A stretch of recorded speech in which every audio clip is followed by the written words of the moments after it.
We all grow up hearing that success comes from grinding harder than anyone else.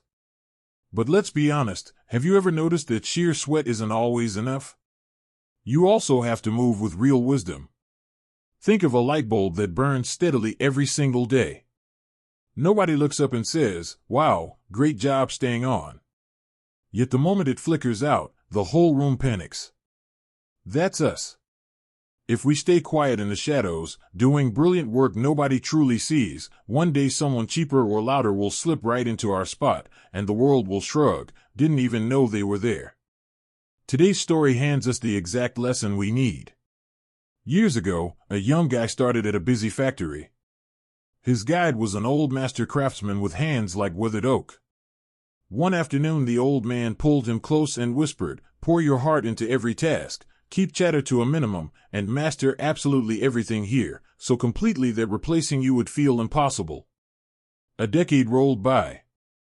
The master retired, and the young man stepped into his boots. He lived those words, silent, relentless, flawless. Then one evening he went back to visit his teacher. The old man opened the door, saw the tight line of his student's mouth, and asked gently, "What's eating you, son?" The younger man dropped into a chair and let out a long breath. "I did everything you said. I show up early, leave late, never gossip. My work is the best in the building, nobody touches my level. But the guys who can barely do half of what I do, they're getting raises, corner offices, handshakes from the boss. Me? I'm still learning what I made the day you left." The old craftsman leaned forward, eyes soft but sharp. "Tell me honestly, do you really believe the factory can't run without you?" The young man straightened up, chest out. "Absolutely. They'd be lost without me." The old craftsman rubbed his chin, eyes twinkling. "Good. Then tomorrow, call in sick. Tell them you're down with a fever. Take one full day to rest." The younger man blinked twice, then laughed under his breath. "Rest? All right, teacher. Whatever you say." He shook the old man's hand, requested leave that same evening, and stayed home the next day. When he walked back through the factory gates 24 hours later, the supervisor practically sprinted over and yanked him into the office. "Do you have any idea what happened yesterday?" the boss barked, half angry, half relieved. "Machines jammed, orders delayed, 2 shifts nearly walked out. Nobody could figure out your setups. You're not just a tech anymore, you're senior technician, effective today. Double the responsibility, 25% raise. And please, never disappear like that again." The young man floated out of that office on air. He raced straight to his mentor's house, bowed low, and whispered, "You're a genius." That was the missing piece. From then on, every time he felt overlooked, he'd fake a migraine or a family emergency. One day off, and boom, the next morning brought apologies, bonuses, or a better title. It worked like magic for months. Until one Tuesday he swiped his badge at the gate and the light stayed red. Security stepped forward, apologetic but firm. "Sir, your access has been revoked. You were let go yesterday." He stood frozen, badge trembling in his hand. Same afternoon he was back on the old man's doorstep, voice cracking. "Teacher, they fired me.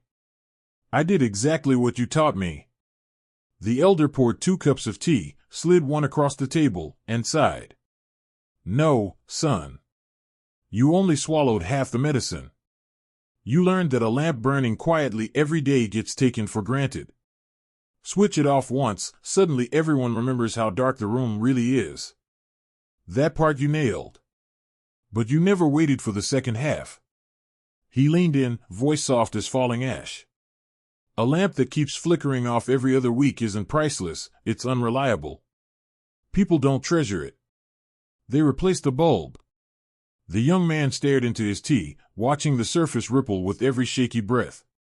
For the first time in years, he had nothing to say. The young man's cup froze halfway to his lips. "There's a second part?" The old craftsman set his own tea down, slow as snowfall. "The second part is the one that actually keeps the light burning. He leaned close enough that the younger man could smell the faint cedar on his sleeves. Make the room notice the dark once, just once, so they never forget what your light is worth. But if that bulb starts blinking out every payday, every time someone forgets to say thank you, guess what they do? He tapped the table twice. They walk straight to the store and buy an LED that never flickers. Cheaper. Brighter. Guaranteed. A small, sad smile tugged at the corner of his mouth. Reliability, son. That's the part you skipped. The younger man stared at the steam curling between them, cheeks hot with shame. The old man's voice softened. Same thing happens at home. We treat our parents, our kids, our oldest friends like ceiling lights, always on, never praised. One day, the switch flips and they're gone, and suddenly we're on our knees in the dark, crying over people we barely noticed when the room was bright. He reached across and rested a rough hand on the younger man's wrist. Don't wait for the blackout to say thank you.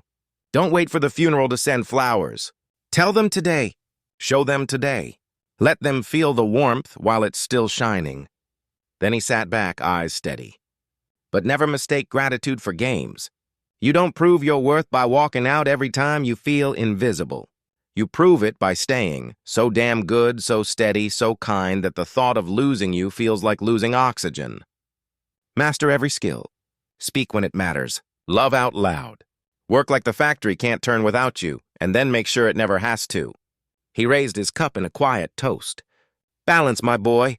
Shine bright enough to be seen, steady enough to be trusted. Do that, and life won't just notice you.